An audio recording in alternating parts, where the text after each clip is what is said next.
Alright, ladies and gentlemen, I wanted to record this really quickly. The Art of Tekken, a complete visual history. If you are a Tekken fan, just like myself for over 30 years, definitely should add this to your collection of Tekken merchandise. I heard about this from a friend, decided to pick it up on Amazon. It's from 2019, so it's fairly old. Not too old right now, as of this recording in 2024, but 5 years in. And it's exactly what it says, a complete visual history. I just got it, so I'm just going to look through some of the pages. And if you want to take this little page-turning journey with me for the next couple of minutes, then, hey, I appreciate it and I welcome you. Let's get started, shall we? Already seeing the art from the very first Tekken game here. That's how they looked when they first appeared in Tekken 1, these characters.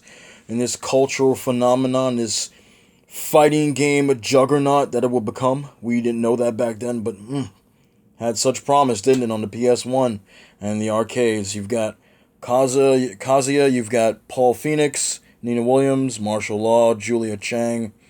I believe that's King there. You've got Yoshimitsu and you've got Jack.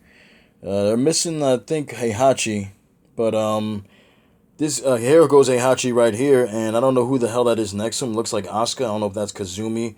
I have no idea what that is, but that artwork looks absolutely amazing. Even more amazing artwork here with, let me just zoom that in. With Lily and Asuka. That looks really, really nice. I like that. Got another picture of Lily and Asuka here, looking absolutely beautiful in their swimsuits.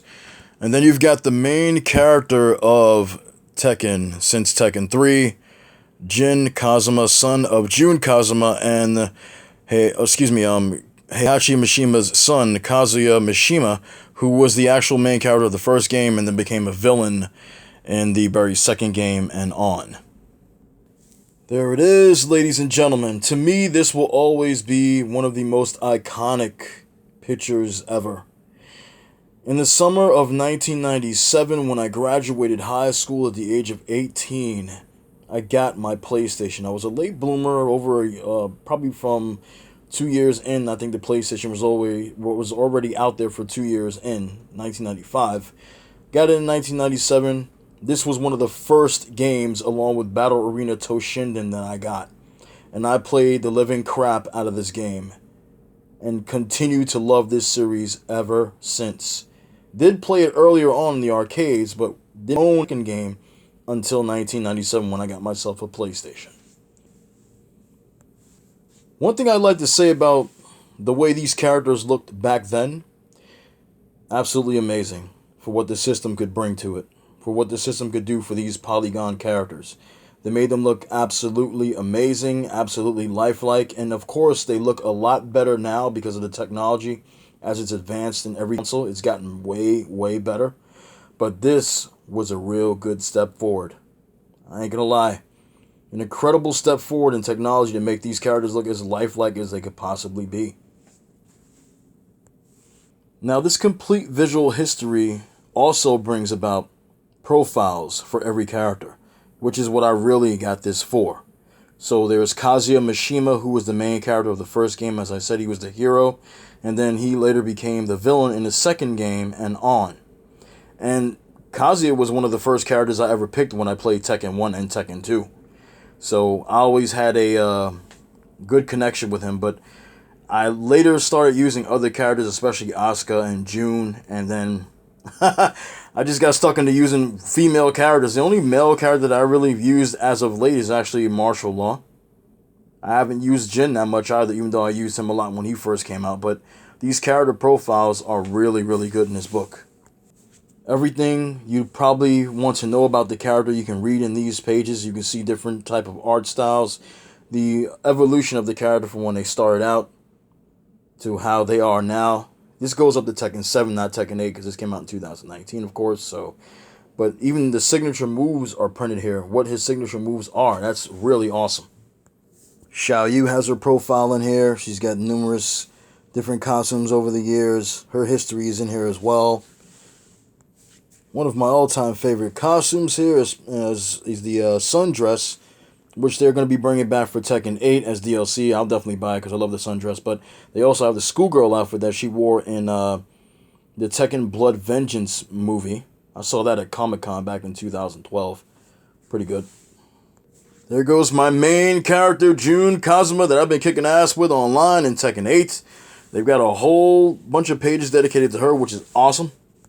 And for those who don't know, Jun was also the boss in Tekken Tag 1 and Tekken Tag 2. In Tekken Tag 1, she was known as Unknown. That was supposed to be her dark side. And then in Tekken Tag 2, she played as her regular self, which is her, her regular appearance. And then in the second form, the second round, if you beat her the first round, the second round she will transform into Unknown. But this is not canon because Jun is not an evil character.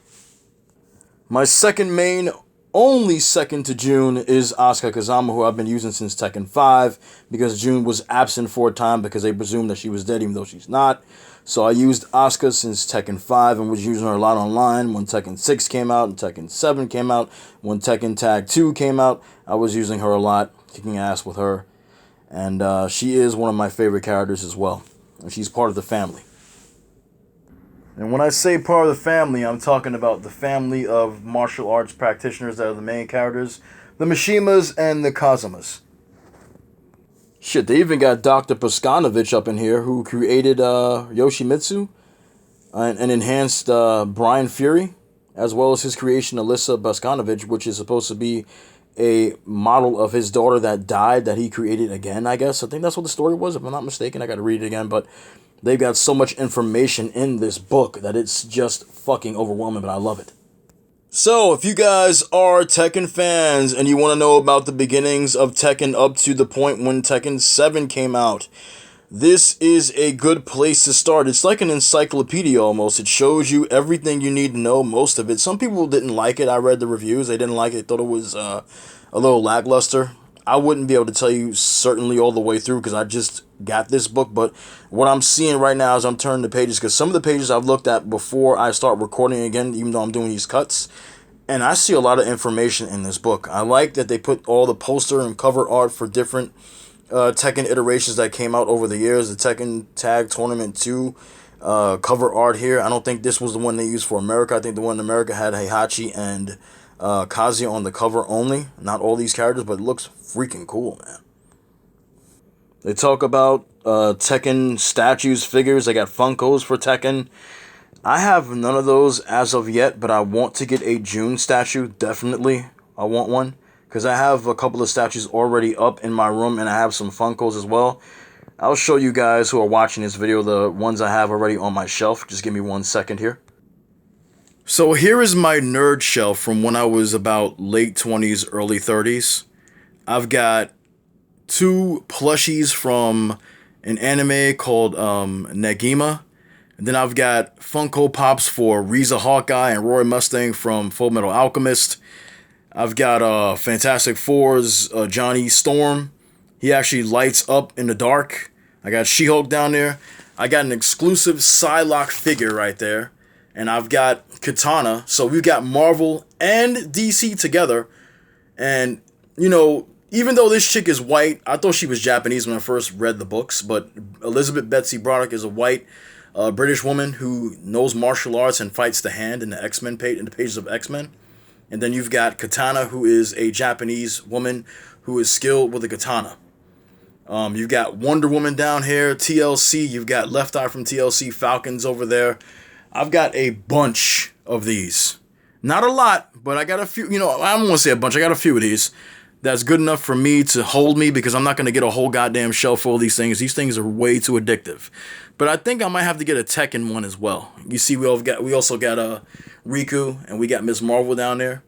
So, got my little nerd shelf. So, Tekken fans loving Tekken 8, and if you're interested in other Tekken merchandise, definitely will pick this up as a Tekken fan. It definitely will give you a lot of information about the history of the game and its characters. Absolutely worth the $40 that I paid for it. The Art of Tekken, a complete visual history. Get it.